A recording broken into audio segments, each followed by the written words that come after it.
In the town of Axum, in northern Ethiopia, there is a small chapel behind an iron fence. Inside it lives a single monk. He has not left that fenced garden in years, and he never will. The day he took this job, he accepted that he would die inside it. He does not give interviews, he does not greet visitors. His entire life is reduced to one task, guarding an object that sits behind a curtain a few meters away from him. He is the only living human being allowed to look at it. Not the president of Ethiopia, not the head of the church that employs him, not a single scholar, camera, or king. Just him. And if the Ethiopian Orthodox Church is telling the truth, the object behind that curtain is the most important artifact in human history, the Ark of the Covenant, the golden chest holding the stone tablets of the Ten Commandments. The Bible describes the Ark precisely. A chest of acacia wood, covered in pure gold, crowned with two golden angels facing each other, carried on poles because no hand was permitted to touch it. Inside, the tablets of stone from Mount Sinai. For the ancient Israelites, it was not a symbol of God's presence. It was the real thing, a weapon and a throne at once. Armies carried it into battle. Legends say the walls of Jericho fell before it. It stood in the holiest room of Solomon's temple in Jerusalem, behind a veil no one could pass except one priest, one day a year. And then, around 2,500 years ago, when Babylon burned Jerusalem and looted the temple, the Ark simply vanishes from the record. The most carefully guarded object of the ancient world disappears mid-story without a single line describing its fate. It is the greatest unsolved disappearance in religious history. Ethiopia says it knows exactly what happened, and that the Ark never was in Babylon's hands.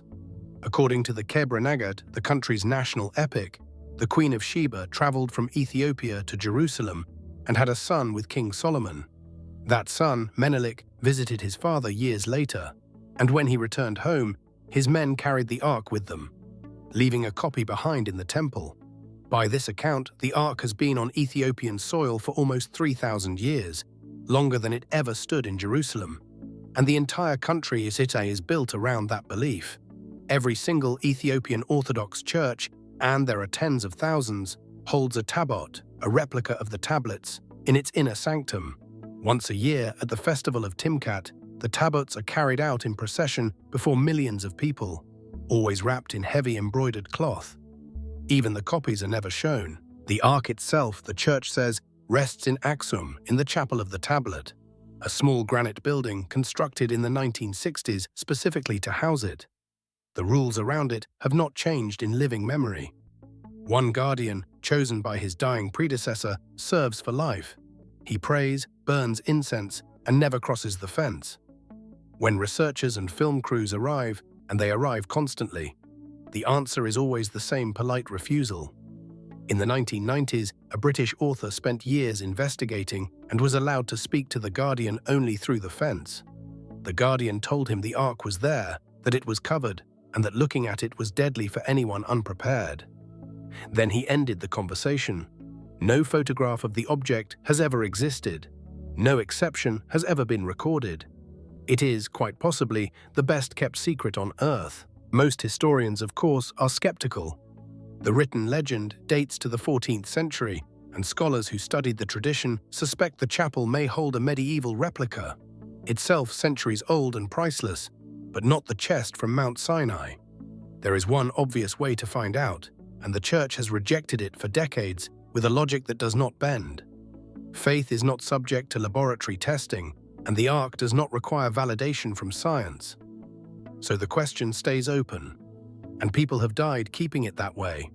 When civil war reached Axum in late 2020, fighting came to the very courtyard of the church, and hundreds of townspeople were reportedly killed in and around the compound, many of them, witnesses said, trying to shield the building. When the smoke cleared, the chapel still stood. The guardian was still inside. So what is actually behind that curtain? Maybe the golden chest that ancient Israel carried through the desert. Maybe a medieval copy that millions of people have decided to treat as the original. Here is the strange part.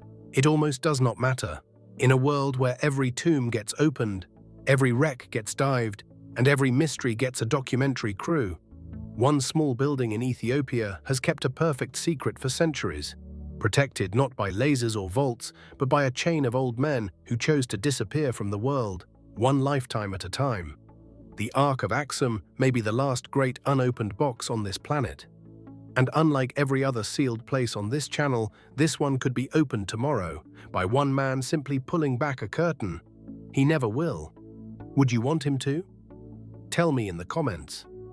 And the next place the world is not allowed to see is already waiting for you here.